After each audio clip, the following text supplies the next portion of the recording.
चलिए आज की क्लास हम लोग शुरू करते हैं। आज हम लोग पढ़ेंगे अपवर्तन के कारण को देखेंगे। तो आज हम लोग क्या पढ़ने वाले हैं? अपवर्तन के कारण को।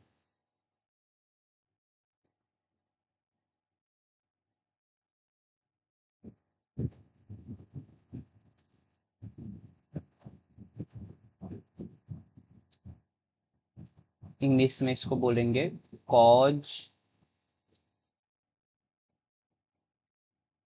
Of refraction.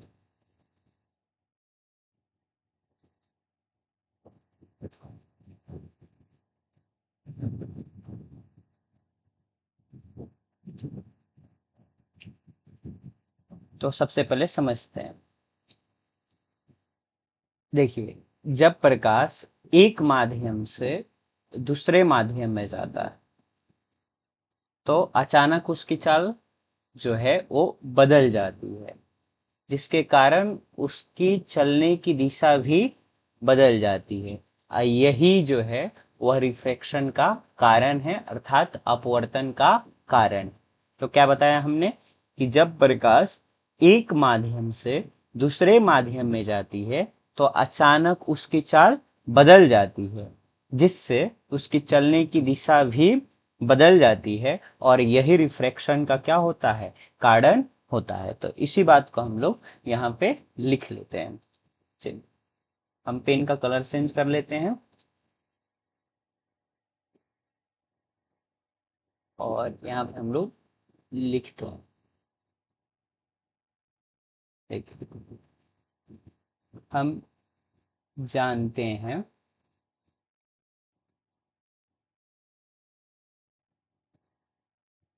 कि जब प्रकाश एक मीडियम से, माध्यम भी आप लिख सकते हैं, से दूसरे मीडियम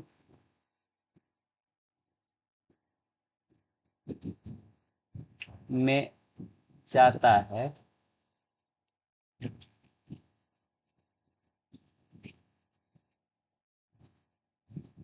तो अचानक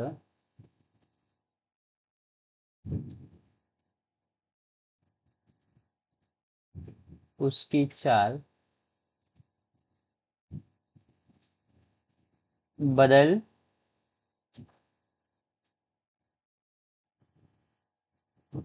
जाती है, जिससे उसके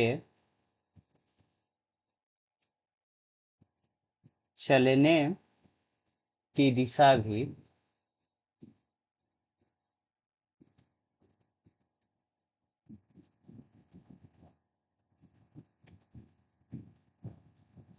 बदल जाती है। यही रिफ्रैक्शन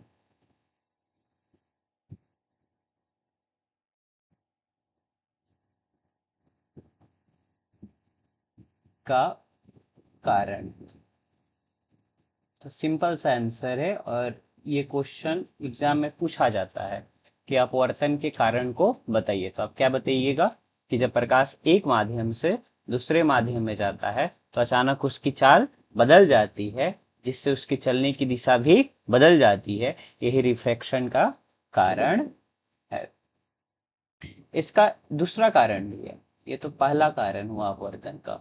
इसका एक और कारण, वो क्या है? तो देखिए, जब प्रकाश एक माध्यम से दूसरे माध्यम में जाता है तो वह उसी रास्ते को चुनता है जिस रास्ते से जाने में उसे कम से कम समय लगे। तो जब प्रकाश एक माध्यम से दूसरे माध्यम में जाता है तो वह उस रास्ता को चुनता है जिस रास्ते से जाने में उसे कम से कम समय लगे। यही कारण है कि माध्यम बदलने पर प्रकाश की चलने की दिशा भी बदल जाती है।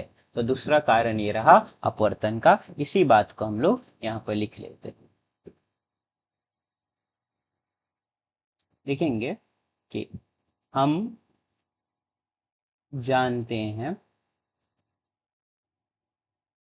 कि जब प्रकाश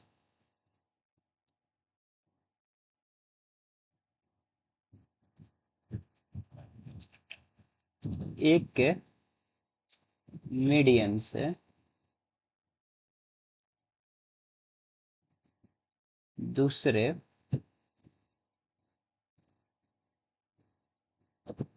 मीडियम में जाता है तो वह उसी रास्ते को चुनता है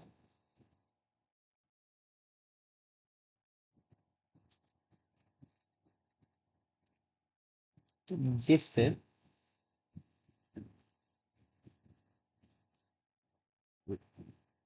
रास्ते से जाने में उसे कम से कम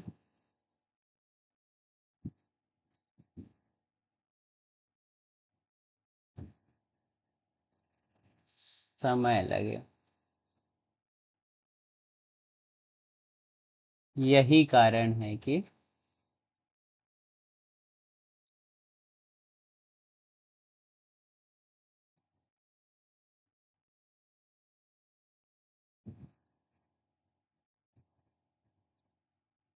कि माध्यम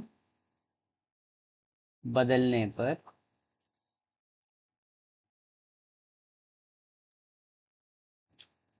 प्रकाश के चलने की दिशा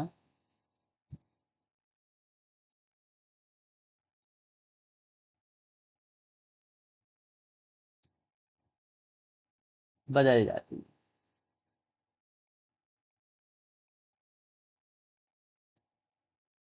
तो हमने अपवर्तन के कितने कारण देखे? दो कारण कि अपवर्तन होता होता क्यों है। तो पहला हमने बताया कि जब प्रकाश एक माध्यम से दूसरे माध्यम में जाएगी तो अचानक उसकी चाल बदलेगी और जिससे उसके चलने की दिशा भी बदल जाएगी। दूसरा हमने बताया कि जब प्रकाश एक माध्यम से दूसरे माध्यम में जाता है तो वह उसी रास्ते को चुनता है जिस रास्ते से जाने में उसे कम से कम समय लगे। यही कारण है कि माध्यम बदलने में प्रकाश के चलने की दिशा बदल जाती है। हमने देख लिया अपवर्तन के कारण। चलते हैं नेक्स्ट स्लाइड पर। अब हम लोग पढ़ेंगे अपवर्तनांक के बारे में। किसके बारे में पढ़ने वाले हैं? अपवर्तनांक के बारे में, जिसको इंग्लिश में हम लोग बोलते हैं रिफ्रैक्टिव इंडेक्स। इंग्लिश में क्या बोलेंगे उसको? Refractive index.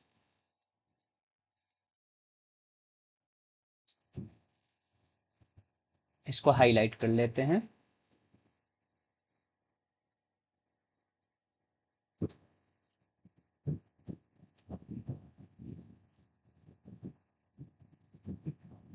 तो अभी जो हम लोग टॉपिक पढ़ने वाले हैं उसका नाम है रिफ्रैक्टिव इंडेक्स।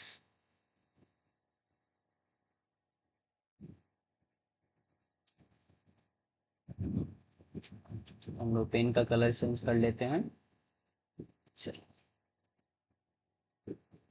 रिफ्रैक्टिव इंडेक्स को हम लोग शॉर्ट फॉर्म में आर आई भी कहते हैं। क्या कहते हैं? आर आई। इसको हम लोग म्यू से सूचित करते हैं। अपवर्तनांक को किससे सूचित करते हैं? म्यू से या छोटे एन। तो ध्यान में रखिएगा। तो अपवर्तनांक को इंग्लिश में क्या बोलते हैं? Refractive index.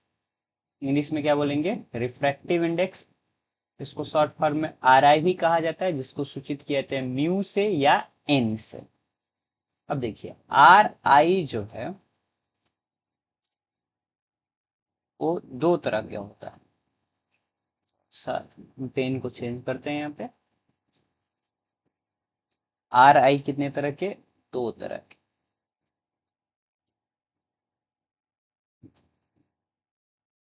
सॉरी दोस्तों,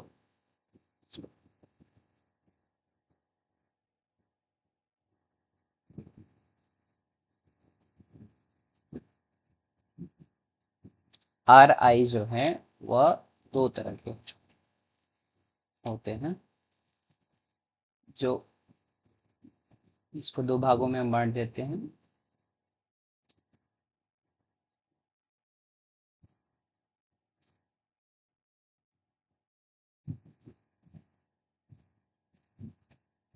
पहला जो है उसको बोलते हैं निरपेक्ष अपवर्तनांक।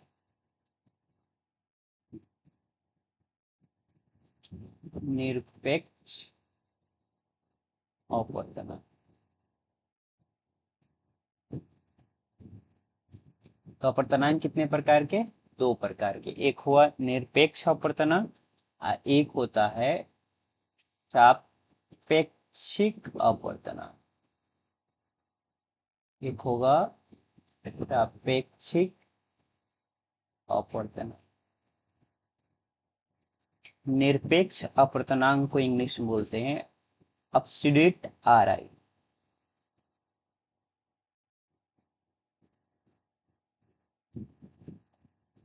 आर आई यानी रिफ्रैक्टिव इंडेक्स, इसको बोलते हैं रिलेटिव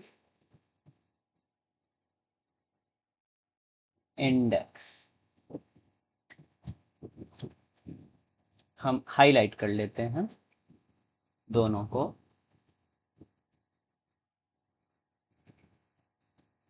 तो बोलिए दोस्तों मेरे साथ, अपवर्तनांक कितने तरह के? दो तरह के। एक हुआ निरपेक्ष अपवर्तनांक और दूसरा हुआ सापेक्षिक अपवर्तनांक। अपवर्तनांक को इंग्लिश में क्या बोलते हैं? Refractive index. इसको शॉर्ट फॉर्म में क्या कहते हैं? आर आई। इसको सूचित करते हैं म्यू से या एन से। ठीक है, तो अपवर्तनांक कितने प्रकार के? दो प्रकार के। एक हुआ निरपेक्ष अपवर्तनांक, एक हुआ सापेक्षिक अपवर्तनांक।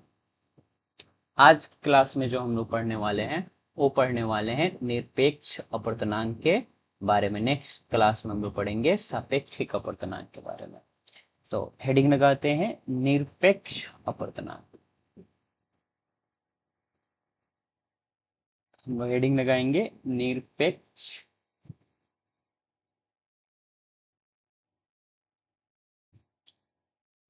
अपवर्तनांक।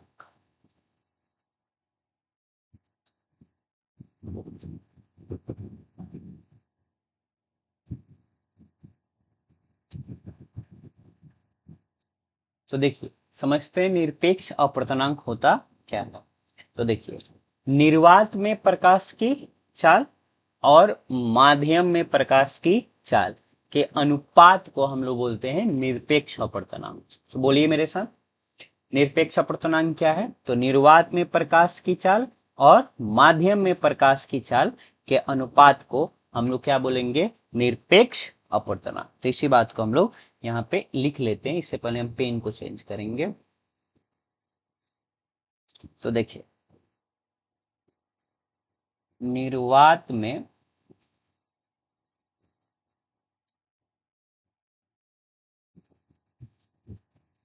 प्रकाश की चाल, निर्वात में प्रकाश की चाल को सी नॉट से हम सूचित करते हैं, और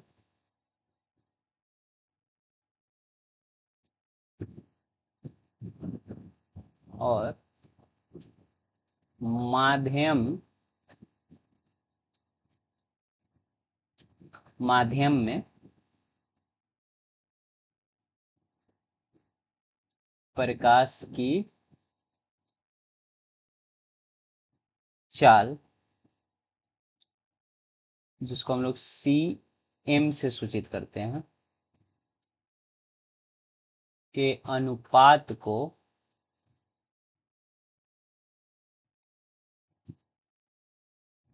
निरपेक्ष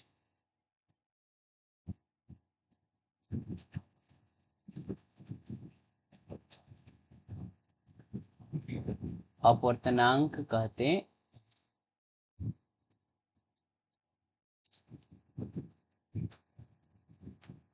इसे सूचित किससे करते हैं? तो इसे म्यू से, किससे? म्यू से या म्यू नॉट से डिनोट करते हैं। तो इसे म्यू या म्यू नॉट से डिनोट करते हैं, डिनोट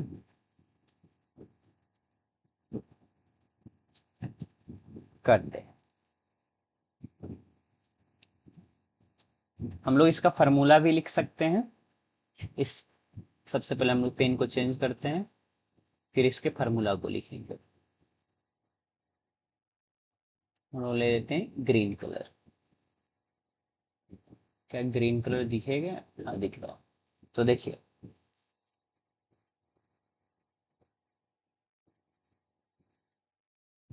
म्यू बराबर हो जाएगा, म्यू यानी निरपेक्ष अपवर्तनांक की बात कर रहे हैं यहाँ पे।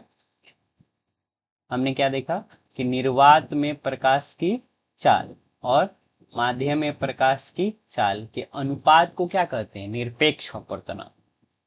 तो म्यू बराबर क्या हो जाएगा? निर्वात में प्रकाश की चाल, निर्वात में प्रकाश की चाल बट्टे माध्यम में प्रकाश की चाल, प्रकाश की। अब देखिए, म्यू है तो म्यू, निर्वात में प्रकाश की चाल को किससे सूचित करते हैं? सी नॉट से, और माध्यम में प्रकाश की चाल को सी एम से। तो म्यू बराबर हो गया सी नॉट बटे सी एम। म्यू बराबर हो गया सी नॉट बटे सी। चल नेक्स्ट स्लाइड की तरफ बढ़ते हैं।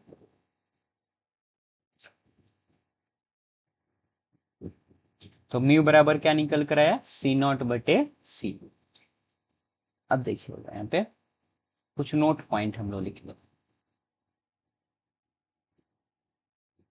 कुछ नोट पॉइंट हम लोग लिख। इसके लिए हम लोग पेन को चेंज कर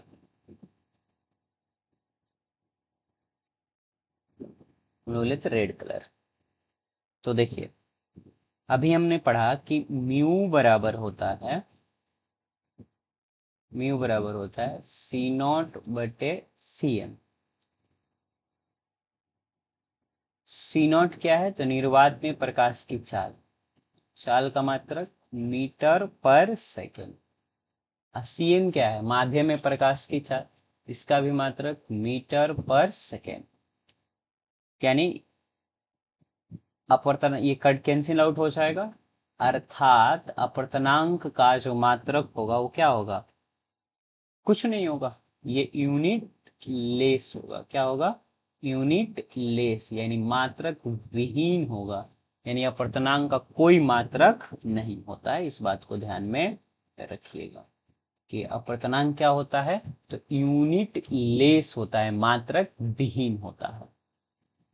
ठीक है, दूसरा नोट पॉइंट देखिएगा,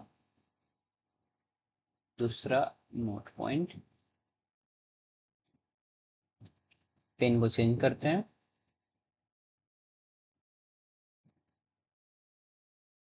ब्लैक कलर लेते हैं। देखिए, दूसरा बात ध्यान में रखिएगा कि निर्वात में प्रकाश की चाल जो होती है वह माध्यम में प्रकाश की चाल से हमेशा ही क्या होती है? ज्यादा होती है। तो निर्वात में प्रकाश की चाल माध्यम में प्रकाश की चाल से हमेशा क्या होगी? ज्यादा, हमेशा, ऑलवेज। ये ध्यान में रखिएगा, ये एस है कि निर्वात में प्रकाश की चाल माध्यम में प्रकाश की चाल से हमेशा क्या होती है? ज्यादा होती। ठीक है, तो याद रखिएगा कि सी नॉट बटे सी एम। आपको पता है सी नॉट हमेशा ज्यादा होगा किससे, सी एम से। तो ज्यादा में जब भी कम से भाग करते हैं, अधिक में जब भी कम से भाग करते हैं, तो मान जो होगा हमेशा ही एक से क्या आता है, ज्यादा आता है। ठीक है, तो सी नॉट में सी एम से भाग करेंगे तो हमेशा एक से क्या आएगा, ज्यादा आएगा, एक से ज्यादा आएगा, एक से ज्यादा आएगा, ध्यान में रखिएगा। आपको पता है सी नॉट बटे सी एम जो होता है, सी नॉट बटे सी एम वो किसके बराबर होता है, म्यू के बराबर होता है। तो सी नॉट बटे सी एम की जगह पर क्या लिख सकते हैं, म्यू लिख सकते हैं। यानी म्यू हमेशा जो होगा वह एक से क्या होगा, ज्यादा होगा। तो इनको चेंज करते हैं। म्यू जो है वह हमेशा ही एक से ज्यादा होगा, ध्यान में रखिएगा। तो दो नोट पॉइंट हमने देखा, एक तो देखा कि जो निरपेक्ष अपवर्तनांक होगा वह मात्रक विहीन होगा। दूसरा हमने देखा कि म्यू का मान हमेशा एक से क्या होता है, ज्यादा होता है। ठीक है, आगे बढ़ सकते हैं। तीसरा नोट पॉइंट है, तीसरा नोट पॉइंट हम लोग देखते हैं। पेन को चेंज करते हैं।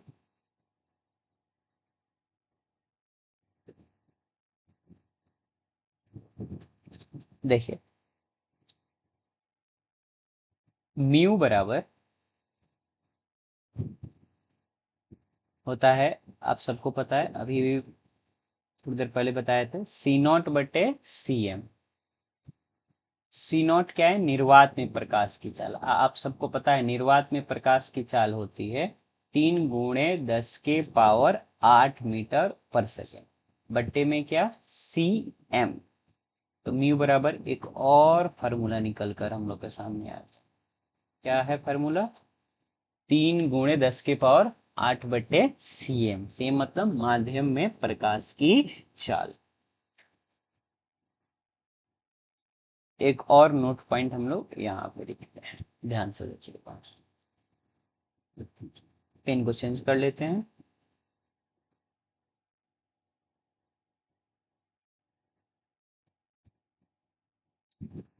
एक नोट पॉइंट हम लोग यहाँ पे लिखते हैं।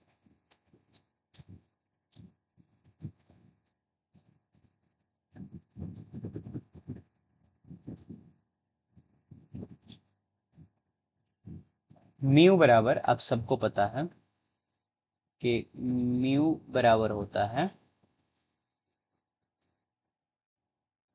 म्यू बराबर होता है सी नॉट बटे सी एम, यानी निर्वात में प्रकाश की चाल बटे माध्यम में प्रकाश की चाल। और याद रखिएगा निर्वात में प्रकाश की जो चाल होती है वो होती है 3 × 10⁸ हमेशा ही। यानी सी नॉट का जो मान है वो क्या है, कांस्टेंट है। इसका मान जो है वो क्या है, कांस्टेंट है। तो सी नॉट जो है वो क्या है, कांस्टेंट है। क्या है बाबू, कांस्टेंट है। ठीक है, यानी हम इसको लिख सकते हैं, देखिएगा म्यू जो है उसका सी एम के साथ कैसा संबंध है, तो व्युत्क्रमानुपाती संबंध। इसको हम लोग ऐसे भी लिख सकते हैं, म्यू बराबर होता है सी नॉट बटे सी एम। सी नॉट क्या है, कांस्टेंट, अर्थात म्यू और सी एम में कैसा संबंध है, व्युत्क्रमानुपाती संबंध है। अर्थात अगर ये घटेगा तो इसका मान क्या होगा, बढ़ेगा, यानी अपवर्तनांक बढ़ेगा। ठीक है, अगर ये बढ़ा तो ये क्या होगा, घटेगा। तो ये दोनों में कैसा संबंध है, तो व्युत्क्रमानुपाती, यानी इसका मान बढ़ा, घटा तो इसका मान बढ़ेगा, और इसका मान बढ़ा तो इसका मान क्या होगा, घटेगा। ध्यान में रखिएगा। उम्मीद है यहां तक आपको बात समझ में आई होगी। ठीक है ना, इस बात को हम लोग ये जो बात हमने यहाँ पे समझा है इसको हम लोग भाषा के रूप में यहाँ पे लिख ले रहे हैं, चाहे दूसरे स्लाइड में लिख ले रहे हैं। क्या कि यदि यदि किसी माध्यम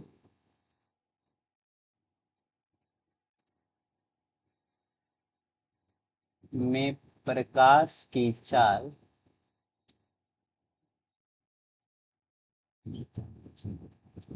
प्रकाश की चाल जितनी ही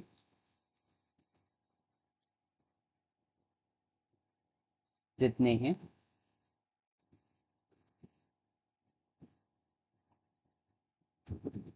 अधिक होगी उस माध्यम का आर आई उतना ही कम होगा। आर आई उतना ही कम होगा। और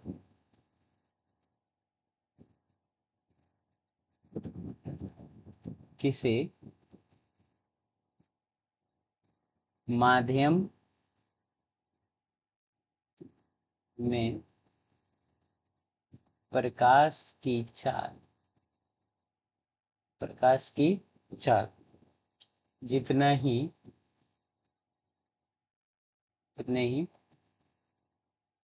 कम होगी जितने ही कम होगी उसका आर आई यानी बोलिए रिफ्रैक्टिव इंडेक्स यानी निरपेक्ष अपवर्तनांक उतना ही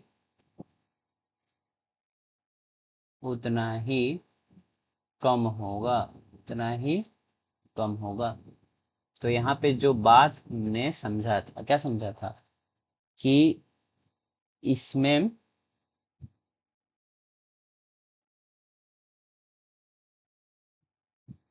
यानी निरपेक्ष अपवर्तनांक में और सीएम यानी माध्यम में प्रकाश की चाल में कैसा संबंध है, व्युत्क्रमानुपाती संबंध। यानी माध्यम में प्रकाश की चाल अगर कम होगी तो अपवर्तनांक क्या होगा, ज्यादा।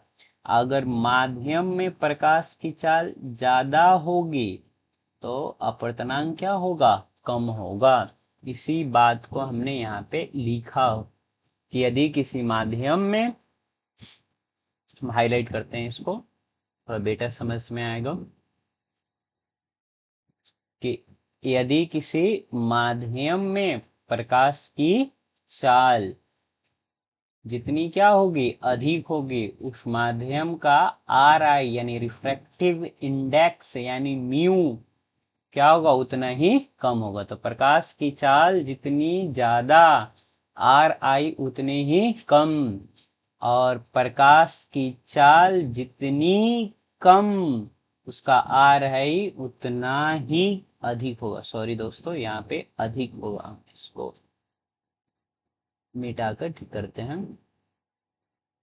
यहाँ पे क्या होगा, अधिक। स्लाइड पर दोस्तों इरेज करते हैं इसको। यहाँ पे क्या होगा,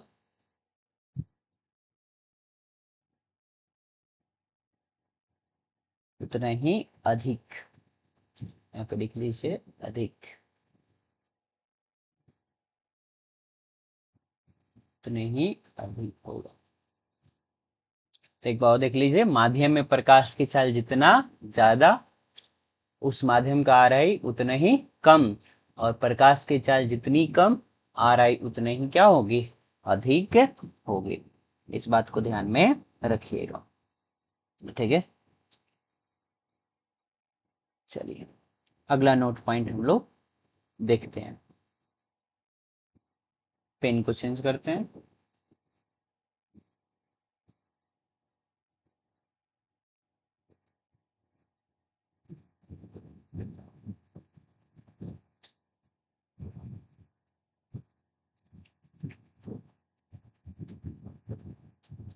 देखिए हमने अभी देखा था कि हमेशा ही सी नॉट जो होगा वह सी एम से क्या होगा, ज्यादा होगा। अर्थात सी नॉट में अगर सी एम से भाग करे तो उसका मान हमेशा एक से क्या आएगा, ज्यादा आएगा। सी नॉट बटे सी एम आपको पता है क्या होता है, म्यू होता है, यानी म्यू जो होगा वह एक से क्या होगा, ज्यादा।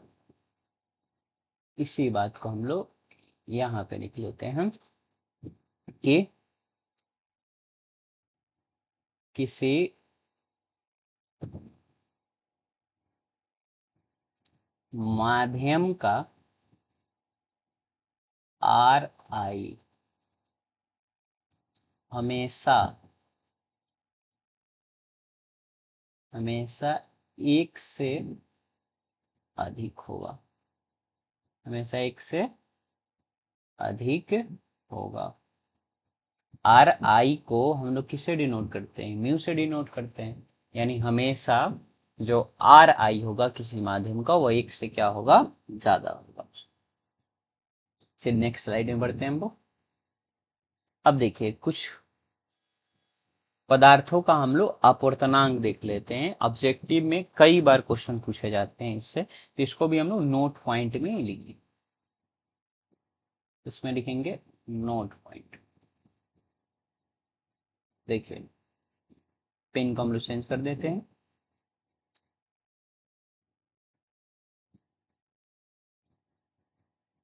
वैक्यूम तो समझते हैं, निर्वात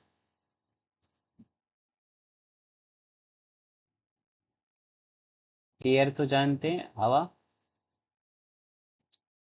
वाटर,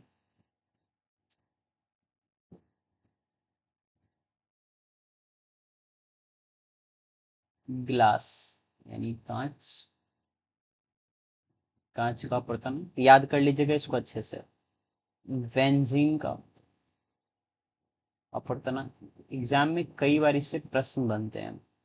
डायमंड का तो बिहार बोर्ड का फेवरेट क्वेश्चन है, हमेशा पूछ ही देता है। तो वैक्यूम का होता है, एक पेन को चेंज कर लेते हैं।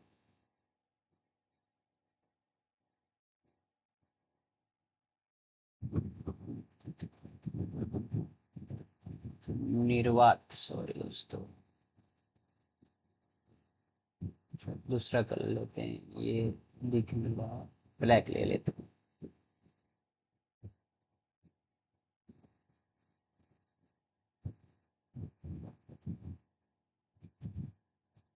वैक्यूम का कितना, एक।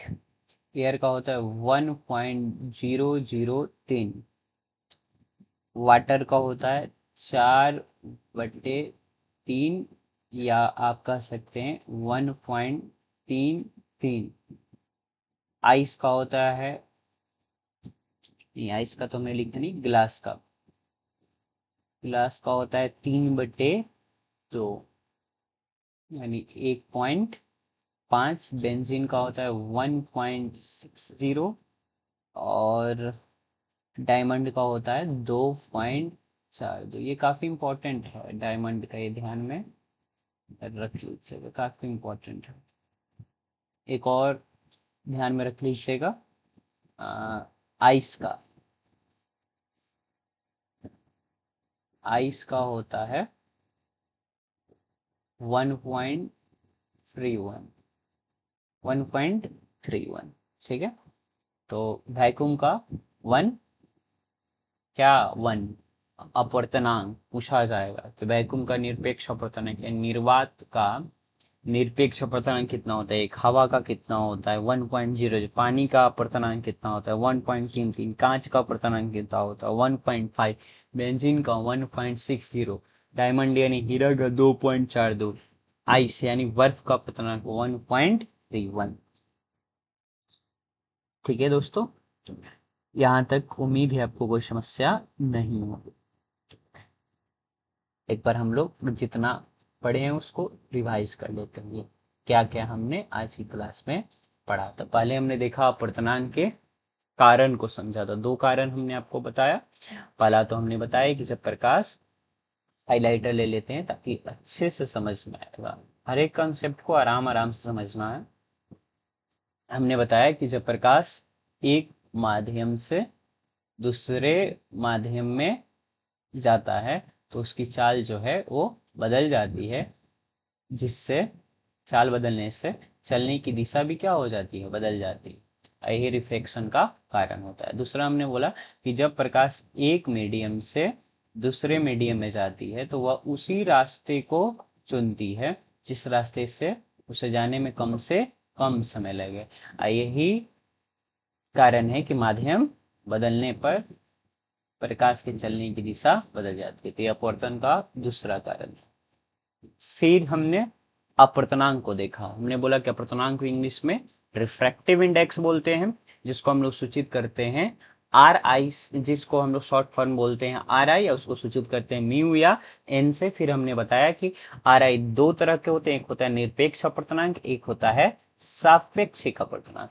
फिर हमने निरपेक्ष अपवर्तनांक के बारे में पढ़ा कि निर्वात में प्रकाश की चाल और माध्यम में प्रकाश की चाल के अनुपात को क्या बोलते हैं, निरपेक्ष अपवर्तनांक बोलते हैं। उसको म्यू या म्यू नॉट से उसको क्या करते हैं, डिनोट करते हैं। फिर हमने फार्मूला दिखा कि म्यू बराबर होता है निर्वात में प्रकाश की चाल बटे माध्यम में प्रकाश की चाल।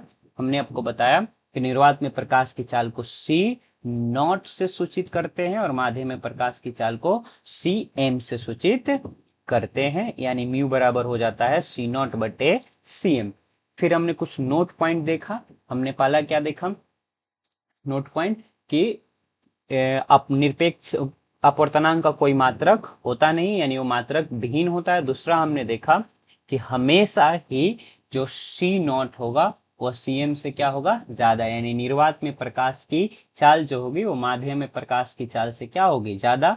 यानी जब सी नॉट में सीएम से हम लोग क्या करेंगे, भाग करेंगे, तो उसका मान हमेशा एक से जो होगा वो ज्यादा आएगा। अर्थात अपवर्तनांक जो होगा वह हमेशा एक से क्या होता है, ज्यादा ही होता है किसी भी माध्यम का। फिर हमने देखा अगला नोट पॉइंट कि म्यू बराबर तो सी नॉट बटे सी एम होता है, सबको पता है। सी नॉट का मान कितना होता है, 3 गुणे 10 के पावर 8। सी एम है तो सी एम, यानी एक फार्मूला ये भी हो गया कि म्यू बराबर 3 गुणे 10 के पावर 8 बटे सी एम। फिर हमने अगला नोट पॉइंट देखा कि म्यू बराबर होता है सी नॉट बटे सी एम। सी नॉट को हमने क्या मान लिया, कांस्टेंट, यानी म्यू और सी एम में कैसा संबंध हो जाएगा, तो व्युत कर्मानुपाती संबंध हो जाएगा। यानी माध्यम में जब प्रकाश की चाल क्या होगी, कम होगी, माध्यम में प्रकाश की चाल कम होगी तो उसका अपवर्तनांक क्या होगा, ज्यादा होगा। यदि माध्यम में प्रकाश की चाल ज्यादा होगी तो अपवर्तनांक क्या होगा, कम होगा। उसी को हम लोग अगले स्लाइड में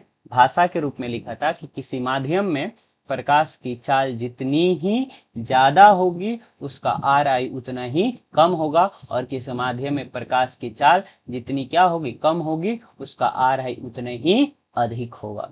क्लियर है। और फिर हमने यहाँ पे एक और नोट पॉइंट लिखा था, किसी माध्यम का आर आई हमेशा एक से क्या होता है, अधिक होता है। इसको हमने पीछे समझ लिया था, यहाँ पे हमने क्या किया, लिखा। फिर हमने आगे देखा कुछ पदार्थ का अपवर्तनांक हमने देखा, जिसको आप अच्छे से याद कर लीजिएगा। तो आज की क्लास में हम इतने ही रहने देते हैं। नेक्स्ट क्लास में आगे के टॉपिक को हम लोग पढ़ेंगे। धन्यवाद।